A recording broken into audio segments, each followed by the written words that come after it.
अस्सलाम वालेकुम नाज़रीन, तहकीकात प्रोग्राम के साथ मैं हूँ आगाज़ साहब अब्बास। तो नाज़रीन, आज एक अफसोसनाक वाक़ये के ऊपर हम बात करेंगे जो हानपुर के इलाका में पेश आया है। वाक़या कुछ ऐसे पेश आया कि रज़िया नामी खातून जो अपने देवर के साथ मिलकर अपने शोहर को नींद की गोलियां दे के कत्ल कर देती। इस वाक़ये की अहम तहकीकात के बाद ये चीज़ सामने आती है कि रज़िया बीबी अपने ही देवर के साथ गलत तल्लुकात में थी। वाक़या ये है कि गुज़श्ता रोज़ पहले उसके शोहर को ये इल्म होता है कि उसकी बीवी जो है उसी के भाई के साथ गलत तल्लुकात में मुबत्ता है। तो वो ये चीज़ को जो है ना उजागर करना चाहता है, लेकिन उससे पहले ही उसकी बीवी जो है अपने आशिक के साथ मिलकर अपने शोहर को नींद की गोलियां देती है। जब वो सो जाता है तो तकिए की मदद से उसका गला घोंट के उसका सांस बंद करके उसे मार दिया जाता है। ये बात मोहल्ले में इस तरह उजागर होती है कि मोहम्मद हालद जो उस औरत का शोहर है वो रात सोते हुए हार्ट अटैक की वजह से मर गया। लेकिन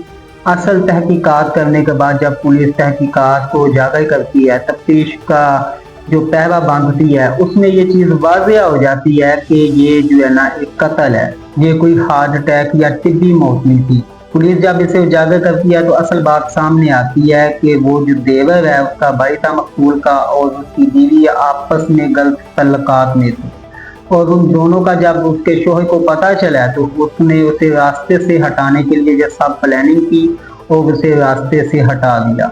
तो नाज़रीन, हमें ये चीज़ सोचनी चाहिए, इस चीज़ से सबक भी लेना चाहिए और एक बात का अहम ख्याल रखना चाहिए कि वफा अगर होती खून के रिश्तों में ना बिकते जनाब यूसुफ मिस्र के बाजारों में। तो आज का प्रोग्राम इसी के साथ वाइंड अप करेंगे। मिलते हैं नेक्स्ट एपिसोड के साथ, तब तक के लिए अल्लाह हाफ़िज़।